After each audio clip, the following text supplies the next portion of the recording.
Hello, I am Dr. Vanshal Jain, consultant proctologist and laparoscopic surgeon. Now today let's talk about piles એટલે કે મસા. ગુજરાતીમાં પાઇલ્સને મસા કહેવાય. હવે આના કોઝેસ બહુ બધા હોઈ શકે છે. Most common cause is long standing constipation એટલે કે બહુ ટાઈમ સુધી કબજિયાત તમને રહે તો પછી મસાની પ્રોબ્લેમ થાય, right.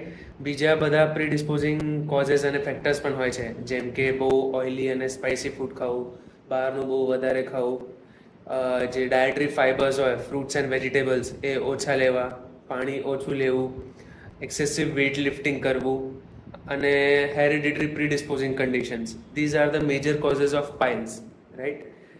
Now coming on the signs and symptoms. પેશન્ટને શું થાય જ્યારે એને પાઇલ્સ હોય? પેશન્ટને મોસ્ટ કોમનલી એવું લાગશે કે કંઈ ગાંઠ મને બહાર આવી ગઈ છે. જ્યારે when I am cleaning after passing stools એટલે કે જ્યારે હું સંડાસની જગ્યાએ સાફ કરું છું તો મને હાથમાં કંઈ મસા જેવા ફીલ થાય છે બહાર આવતા. Second most common symptom is પેશન્ટને બ્લીડિંગ થવું. જ્યારે પેશન્ટ સ્ટૂલ પાસ કરશે એટલે કે જ્યારે સંડાસ જશે ત્યારે પેશન્ટને બ્લીડિંગ થાય અને યુઝ્યુઅલી ફ્રેશ બ્લીડિંગ થતી હોય, રેડિશ કલરની ફ્રેશ બ્લીડિંગ થાય. થર્ડ જે સિમ્ટમ જે છે એ પેશન્ટને ડિસ્ચાર્જ આવે, પેરીએનલ ડિસ્ચાર્જ આવે અને સોઇલિંગ થાય પેશન્ટને. એ જગ્યા બરાબર સાફ નહીં થાય અને સંડાસ એટલે કે સ્ટૂલના પાર્ટિકલ્સ એ જગ્યાએ ચોંટેલા રહેશે. These are the some most common symptoms, right.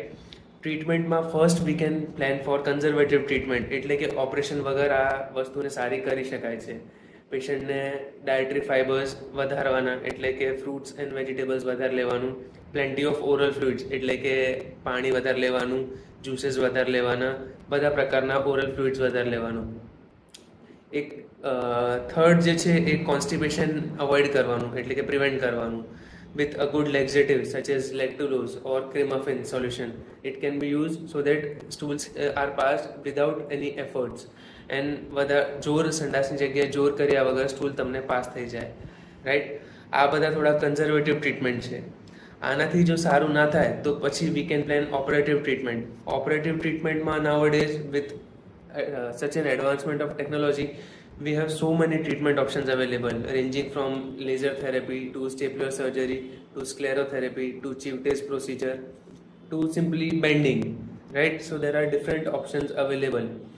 The most important thing is to consult a good proctologist and a good surgeon for resolution of these symptoms and early relief from the symptoms. Thank you.